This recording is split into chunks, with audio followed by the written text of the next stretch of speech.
شادی میں گھر لیپ کر انگلیوں کے نشانات بنانا، اس کا کیا حکم ہے؟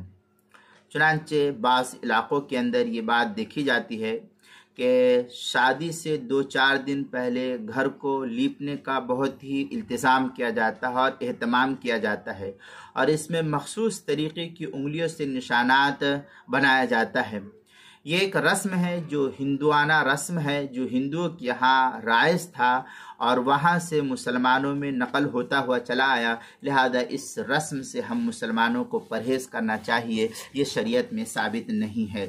چنانچہ سنن نبی داؤد میں ہے، عن ابن عمر رضی اللہ تعالیٰ عنہما قال قال رسول اللہ صلی اللہ علیہ وسلم من تشبہ بقوم فہو منہم۔ یہ سنن نبی داؤد کتاب اللباس باب فی لبس الشہرہ جلد نمبر 2 صفحہ نمبر 559 حدیث نمبر 4031 دارالفکر بیروت کا چھپا ہوا نسخہ۔ مشکات المصابیح کتاب اللباس الفصل الثانی جلد نمبر 2 صفحہ نمبر 375 کتاب المسائل چوتھی جلد صفحہ 321 پر اس کو نقل کیا گیا، وہاں دیکھ سکتے ہیں۔